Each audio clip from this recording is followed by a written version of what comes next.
Tetapi dia nggak pernah mematikan mimpi seseorang. Ya, dia selalu menginginkan saudara dan saya untuk punya mimpi-mimpi yang besar.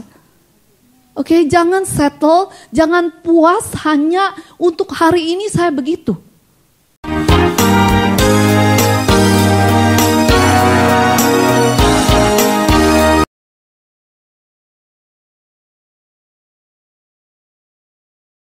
Shalom saudara, silakan duduk. Apa kabarnya saudara? Ya, sudah lama pertama kali saya di sini bergabung begitu ya. Jadi ngomongnya tuh harus sini kena, sana kena. Oke, hari ini saya mau berbicara tentang mimpi ya. Saya percaya setiap kita punya mimpi ya. Ada yang tahu, ada yang punya mimpi sekarang, masih bermimpi? Ada yang punya mimpi? Atau mimpinya sudah dikubur? Atau sudah ditaruh di laci yang paling bawah? Ya, saya berharap setiap kita punya mimpi. Karena mimpi itu akan mendorong kita, yang akan menjadi driving force ya. Menjadi kekuatan bagi setiap kita untuk hidup ya.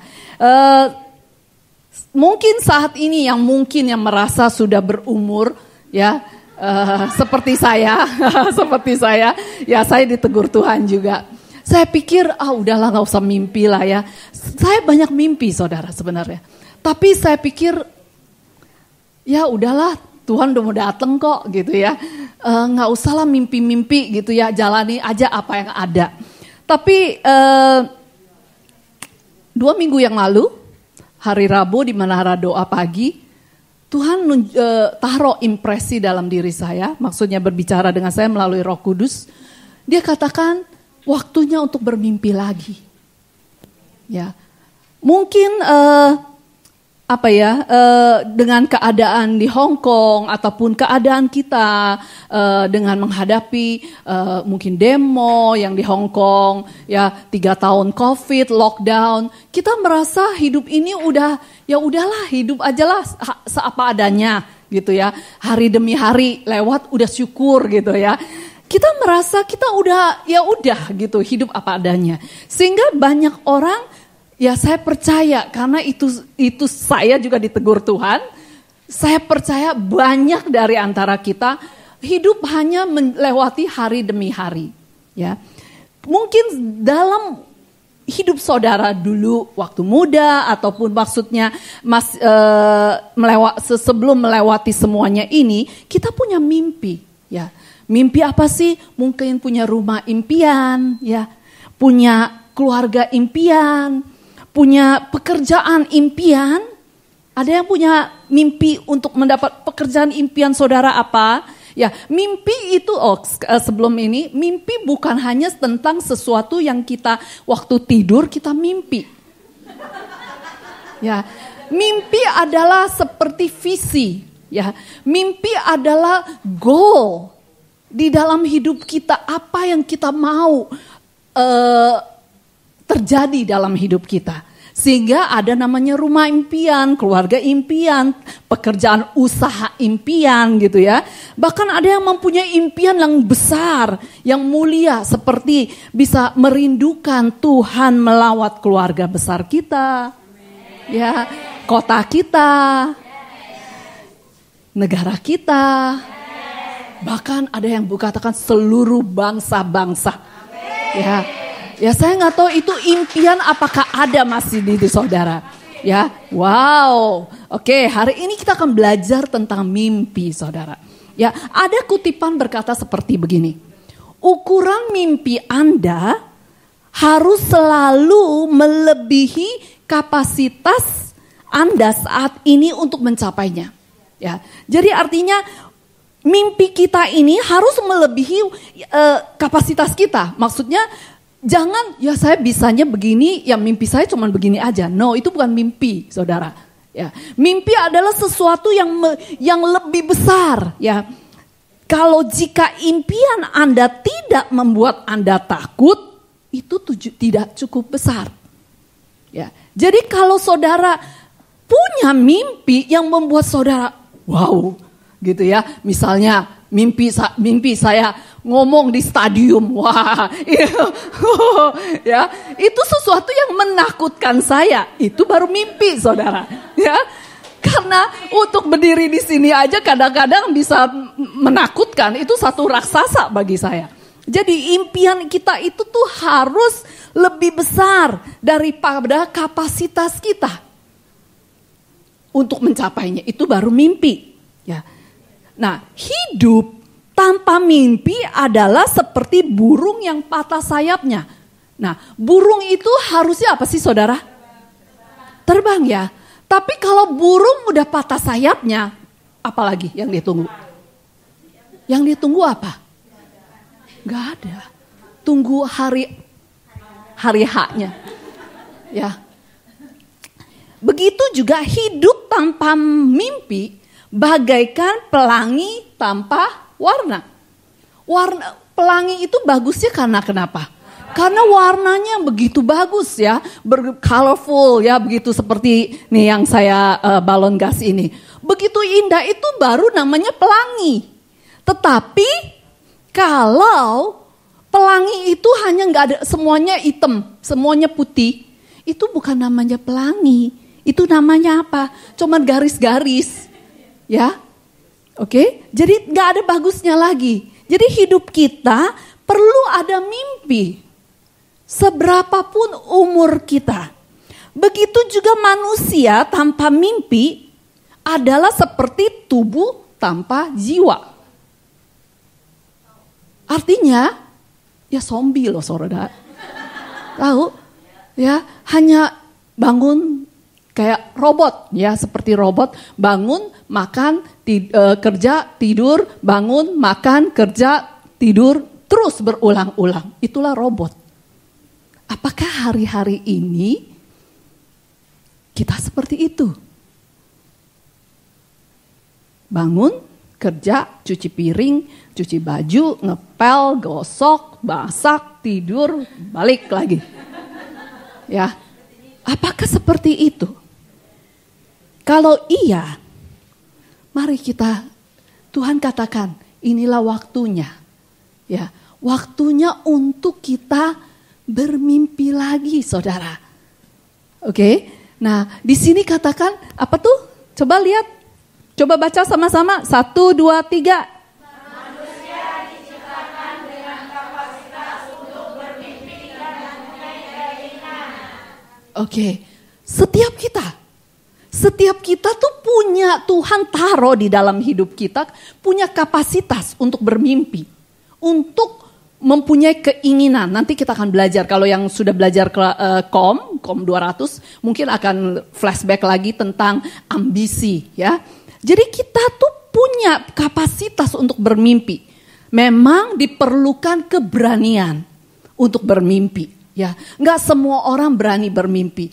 Ada yang maunya nggak mau ambil resiko. Ya, kalau yang nggak mau punya resiko ya udah seperti itu. Bangun, makan, kerja, tidur, bangun, kerja, tidur, apalagi bangun. Seperti tadi yang ngomong katanya pelangi tanpa warna, burung tanpa sayap yang bisa terbang. Kalau itu hidup kita, itu membosankan loh, saudara. Saya merasakan itu, membosankan. Ya. Dan kita perlu untuk bermimpi lagi. Yuk, katakan kepada sebelahmu, kita mimpi lagi. Ya, mimpi lagi. Apakah mimpimu adalah sesuatu yang rumah impian?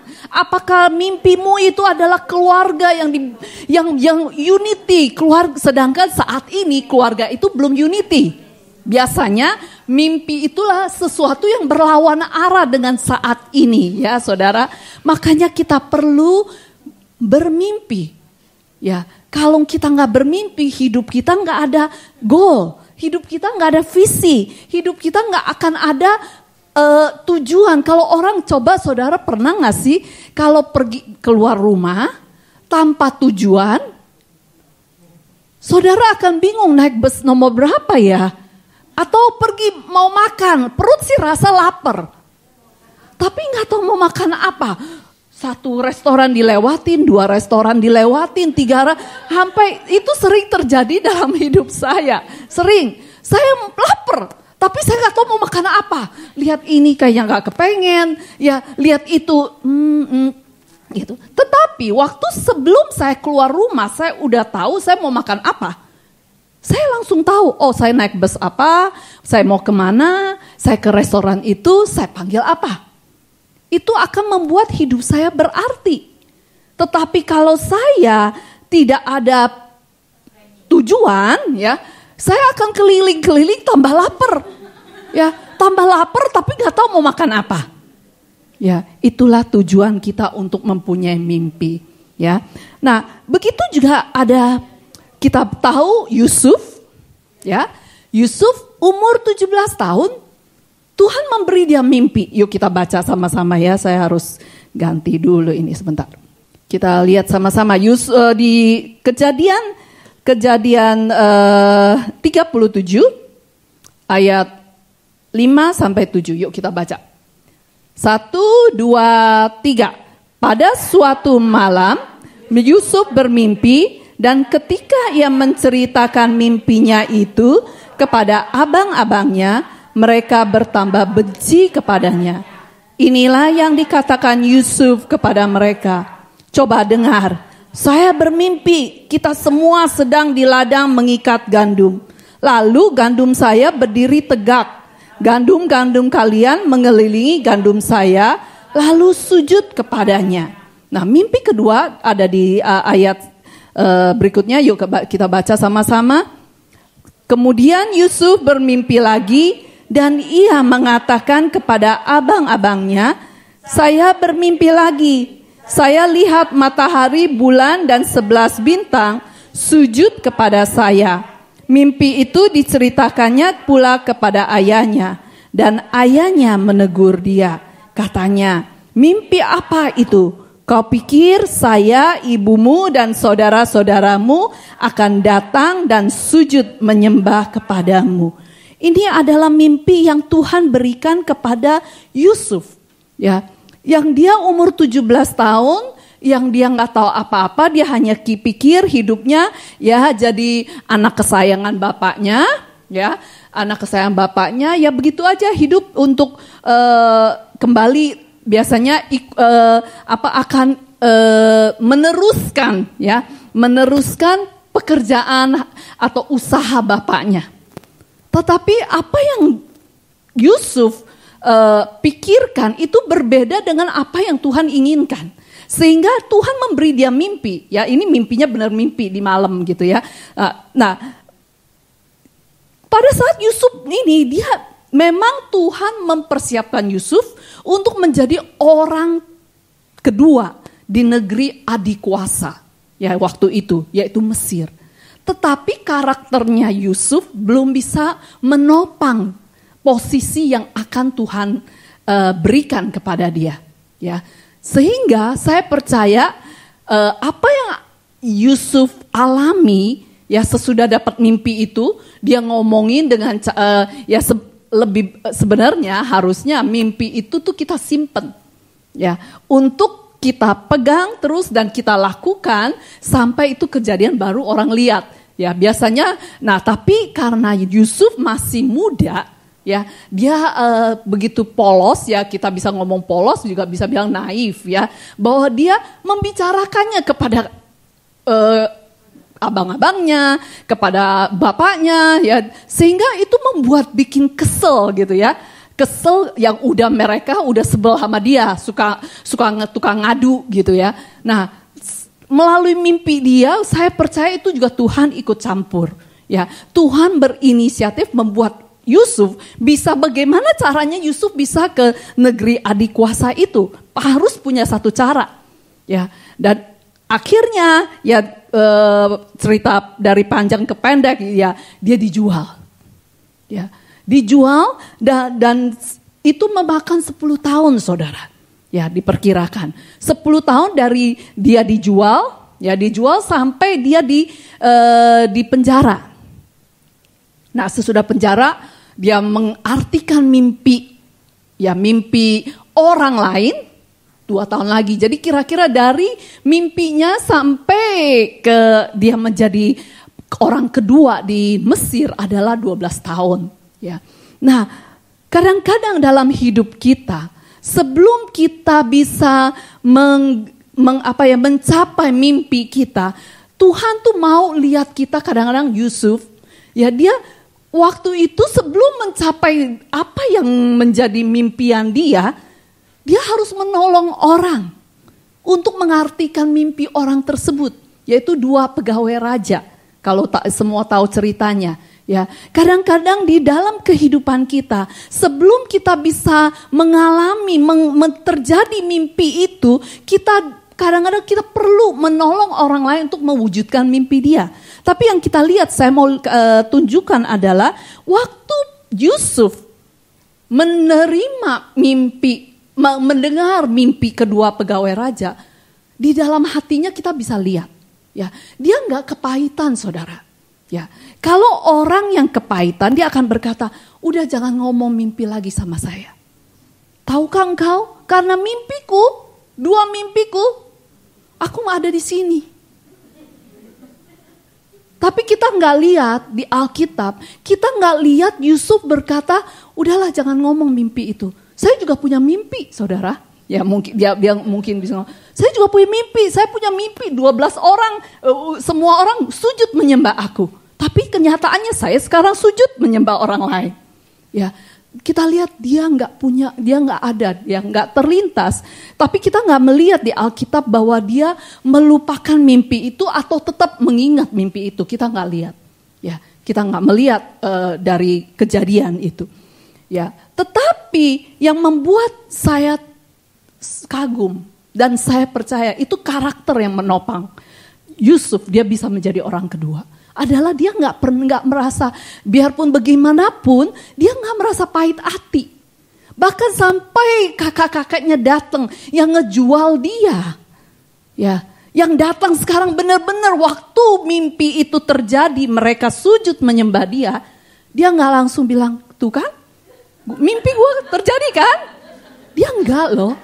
Bahkan dia berkata, engkau mereka-rekakannya yang jelek, tapi Tuhan itu untuk kebaikan, untuk menyelamatkan satu bangsa. Ya, sehingga ya pendek cerita dia menjadi mimpi itu tergenapi, saudara. Ya, biarlah ini juga menjadi bagian kita. Kalau saudara punya mimpi, saudara, ya, yang Tuhan taruh di dalam kehidupanmu, ya, jangan karena keadaan.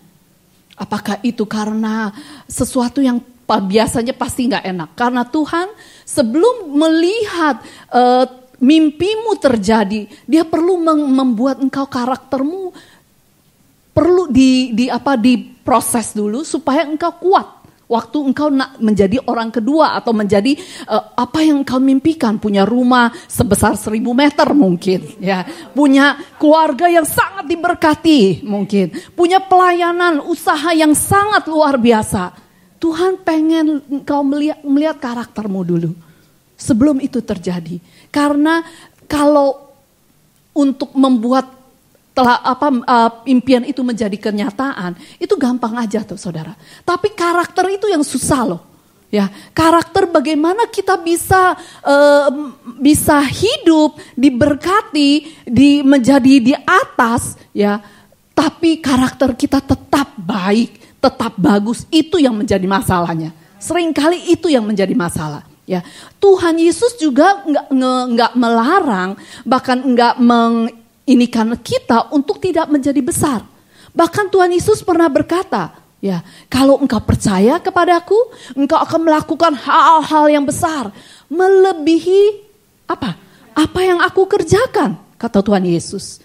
Jadi Tuhan Yesus tidak menolak, tidak menginikan kita punya goal dalam hidup ini, punya mimpi dalam hidup ini. Bahkan hanya Tuhan Yesus redefine, ya, menginikan kebesaran itu. Ya, dia katakan kalau engkau mau jadi besar, engkau harus kecil dulu.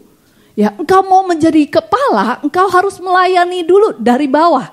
Jadi yang terbawa, yang maksudnya yang melayani orang. Itu Tuhan Yesus sedang meredefinisikan apa arti kebesaran itu. Ya, tetapi dia nggak pernah mematikan mimpi seseorang. Ya, dia selalu menginginkan saudara dan saya untuk punya mimpi-mimpi yang besar. Oke, jangan settle, jangan puas hanya untuk hari ini saya begitu. Mungkin hari ini kita nggak ada apa-apanya. Tetapi kalau engkau punya mimpi, ya, kalau engkau punya mimpi dan engkau mau bekerja, yang jarangnya adalah orang satu nggak punya mimpi karena dia berasa saya nggak bisa. Kedua adalah kita malas untuk mengejar mimpi itu. Perlu memang dalam mengejar mimpi kita perlu kerja keras, saudara. Ya, nggak ada free lunch, nggak ada makan siang gratis di mana-mana. Selalu perlu ada usaha, ya. Kalau saudara dapat gratisan pasti ada komanya, nggak ada titik, bukan titik, ya. Oke, jadi semua tahu ya. Jadi nggak ada free lunch di dunia ini. Semuanya pasti ada kecuali Tuhan Yesus. Ya, Tuhan Yesus memberi kita keselamatan itu free. Ya, itu anugerah. Tetapi biarpun free, kita juga masih harus berusaha mengerjakan keselamatan kita dengan usaha juga. Ya, semuanya perlu usaha. Jadi kalau saudara sudah punya mimpi, ayo teruskan. Mimpi dan belajar. Apa sih yang menjadi mimpimu? Misalnya, mimpimu punya rumah impian gitu kan. Nah, mulailah menabung.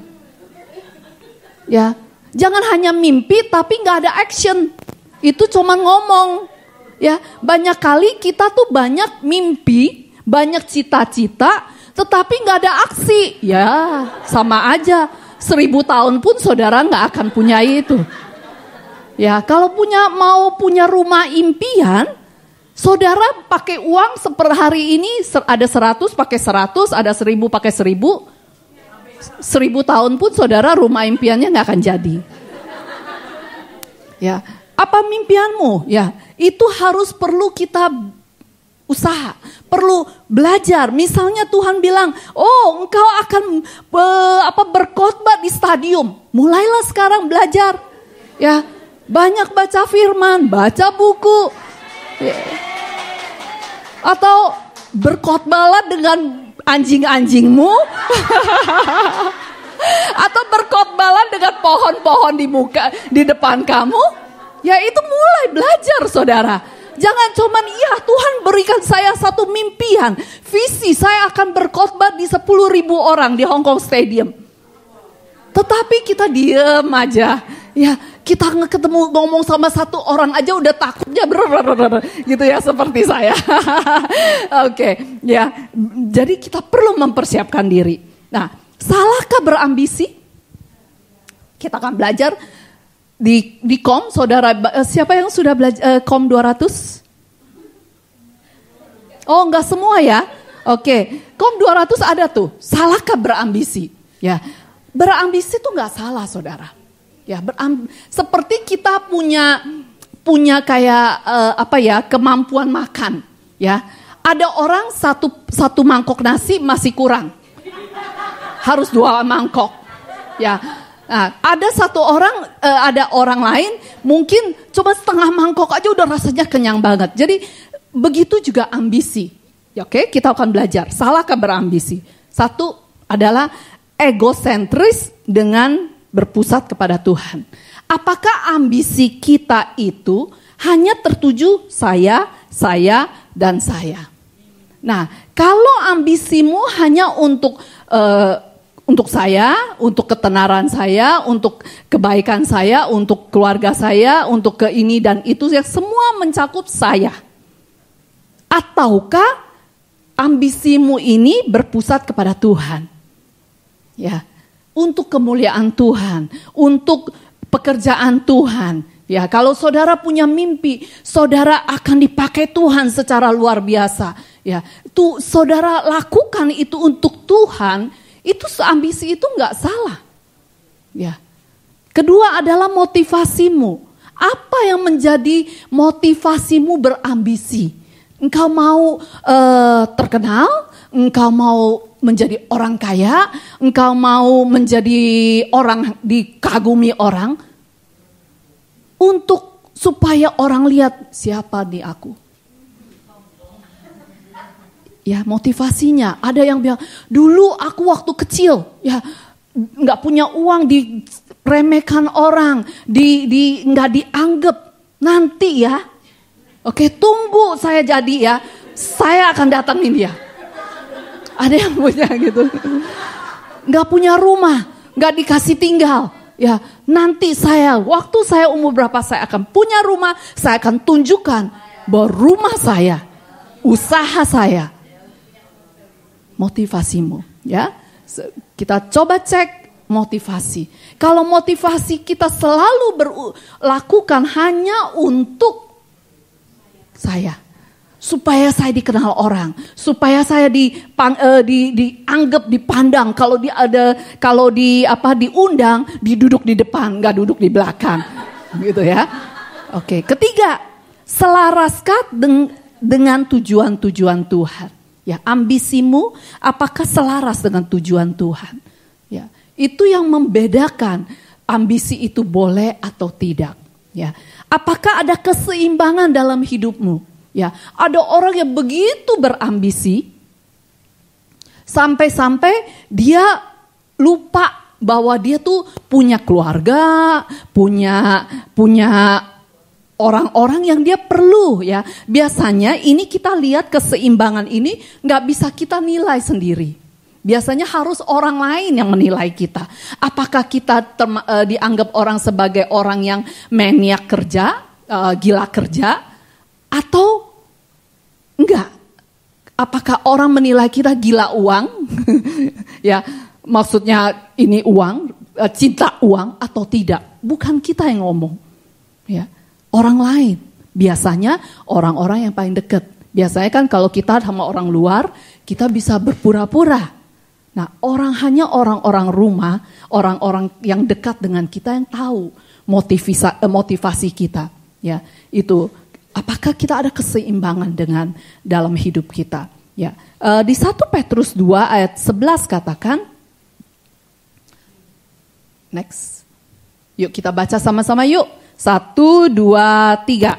Saudara-saudaraku yang kekasih, aku menasihati kamu supaya sebagai pendatang dan perantau, kamu menjauhkan diri dari keinginan-keinginan daging yang berjuang melawan jiwa. Ya, nah banyak kali karena ayat ini kita nggak berani bermimpi. Kita pikir di sini kan katakan kamu ini perantau, pendatang, jadi nggak usahlah macam-macam sebentar lagi. Ya, sebentar lagi juga akan Tuhan datang. Ya, sebentar lagi juga kita udah game over maksudnya ya, mungkin ya. Jadi kita nggak mau lagi untuk save. Ya, banyak orang yang nggak berani bermimpi adalah mereka yang tidak mau mengambil resiko. Ya kan, ya itu juga termasuk saya. Makanya saya juga ditegur, saudara. Ya, menjauhkan diri dari keinginan-keinginan daging. Kita lihat ya, ada yang tahu Kaleb di Alkitab? Umur berapa ya dia waktu tanya sama si Yosua? Ingat? Yes, 85. Ada yang di sini umur 85?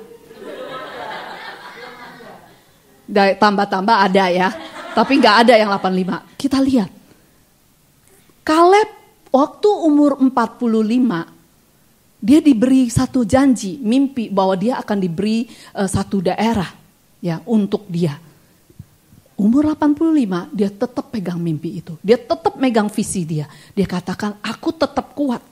Seperti waktu aku ngelihat ya, Kaleb adalah salah satu pengintai yang Musa kirim untuk melihat tanah perjanjian. Ya, hanya dia dengan siapa? Yosua yang masuk karena mereka mengatakan, begitu indahnya tanah perjanjian itu. Biarpun orang-orangnya memang besar-besar, tapi dengan Tuhan kita akan lakukan hal-hal yang besar. Mereka punya impian, mereka tahu itu Tuhan janjikan untuk mereka dan mereka terus berini. Sedangkan yang 10 itu sudah mati di tengah jalan. Ya, Kaleb waktu umur 85 tahun dia nggak berkata, oh saya udah 85 tahun, mimpi itu udahlah, nggak inilah, ya udah aja, maksudnya tinggalin aja, jangan ambisi lah, ya. Udah settle, tinggal tunggu harinya doang. Kita makan, minum, dan bersenang-senang. Ya, Kaleb nggak ngomong gitu loh saudara. Jadi saya percaya setiap kita, yuk katakan kita mimpi lagi yuk. Kita mimpi lagi. Kaleb pun umur 85 masih mimpi saudara. Masih katakan ayo berikan kepada aku bagianku. Ya. Kalau Tuhan pernah pernah memberi mimpi kepada saudara, ayo kejar mimpi itu. Kalau belum, tanya Tuhan. Yuk. Kalau misalnya saudara nggak punya mimpi saat ini, ya mungkin mimpinya sudah terjadi. Wah, rumah tangga yang harmonis, rumah idaman, saudara sudah punya semua itu. Dan sekarang saudara mungkin nggak punya mimpi lagi. Ayo minta sama Tuhan. Tuhan mimpi. Minta kasih aku mimpi lagi. Ada nggak saudara mau bermimpi bersama saya dan Bapak dan Ibu Gembala melihat kota Hong Kong dilawat Tuhan? Itu mimpian dari Tuhan loh. Pasti loh. Ya. Kalau saudara punya mimpian itu, ayo kita sama-sama gandengan tangan. Kita melihat Hong Kong dijamah Tuhan. Hong Kong saudara pernah tahu ya, mungkin ada yang tadi ikut MDPJ, ada yang ikut MDPJ ya, oke, yang mungkin yang om tante nggak ikut ya, saya ikut ya. Nah, pernah dengar Asbury Revival? Ya, tadi MDPJ ada di satu kota di Amerika, satu universitas, di mana hanya orang-orang yang biasa. Nggak ada WL yang terkenal, nggak ada hamba Tuhan yang khotbah secara hebat gitu ya. Hanya punya hati, mereka 20 orang kalau nggak salah yang berkumpul, yang punya hanya satu hati untuk menyembah Tuhan. Saya percaya, saya mendengar itu, ya. Saya pikir kita cuma perlu modal, ya. Nggak perlu saudara pinter khotbah atau pinter nyanyi atau pinter doa syafaat, nggak perlu saudara. Yang perlu apa? Hati yang haus dan lapar akan Tuhan. Kesatuan, keunitian, kita sama-sama cari Tuhan. Untuk kita bisa minta Tuhan lawat Hong Kong. Tuhan lawat Hong Kong. Oke, hanya itu modal itu saudara. Nggak besar kok saudara. Oke, cuman perlu ketekunan, hanya perlu Tuhan tolong, beri aku hati yang haus, beri aku hati yang lapar melihat Hong Kong dilawat Tuhan. Tahukah saudara, Hong Kong sungguh memerlukan Tuhan. Ya, hari-hari ini mungkin saudara pernah dengar digoncangkan dengan berita yang luar biasa. Ya, orang bisa begitu kejamnya. Kita tahu Hong Kong perlu Tuhan. Amin saudara. Mari kita sama-sama, kalau saudara gak punya mimpi, ini mimpi saya kasih kamu saudara. Kita sama-sama. Kita sama-sama kata Tuhan, yes saya mau punya, beri saya hati haus dan lapar akan Tuhan. Ayo datang ke menara doa.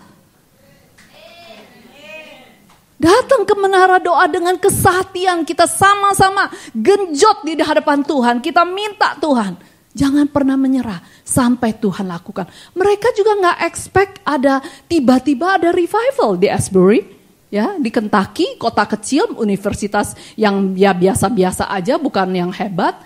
Mereka cuma datang memuji menyembah Tuhan. Tiba-tiba Tuhan lawat. Dan lawatannya itu bukan hanya kampus. Tapi orang-orang yang dari kota yang lain pun datang. Ya, sampai tempat itu gak cukup dan mereka yang datang itu sampai keluar. Ya, sampai itu diberitakan di berita. itu hanya mulanya dari orang-orang yang biasa-biasa. Kalau saudara merasa diri biasa, itu saudara calon yang terbaik. Ya, Tuhan gak perlu orang-orang yang pinter. Tuhan gak perlu orang-orang yang menganggap dirinya berqualified, yang punya segala macam gitu. Tuhan hanya perlu hati. Tuhan melihat hati. Tuhan mau kalau kita punya hati, kita mau katakan ya Tuhan, saya mau bertekun, saya mau mencari Tuhan sampai Tuhan melawat kota ini. Ya, itu calon yang terbaik. Hanya itu. Oke saudara, kalau saudara masih punya mimpi, jangan simpen di kolong. Jangan dikuburkan. Ayo kita mimpi lagi. Apapun mimpimu, tapi cek. Apakah mimpimu itu yang tadi 4? Ya, checklistnya. Apakah saudara itu egosentris? Mimpimu hanya berpusat kepada engkau. Untuk engkau, dan untuk engkau. Ataukah motivasimu? Ya, apakah motivasimu itu untuk kemuliaan Tuhan atau hanya untuk memuaskan dagingmu? Dan selaraskah tujuan-tujuannya? Apa yang engkau inginkan? Tuhan mau. Bahkan jangan bilang gereja ya. Ada orang-orang yang mempunyai mimpi untuk ya seperti organisasi-organisasi atau usaha-usaha yang bisa memuliakan Tuhan, usaha yang bisa merekrut orang-orang, ya pegawainya orang-orang yang bukan dalam Tuhan, tapi melalui dia bisa memakai Tuhan bisa memakai orang tersebut untuk bukan hanya memberi makanan rohani, tapi juga materi kepada orang-orang yang menjadi bawahannya. Ayo impikan itu. Apakah ada keseimbangan dalam hidupmu? Itu sangat perlu. Oke saudara, yuk kita bangkit berdiri.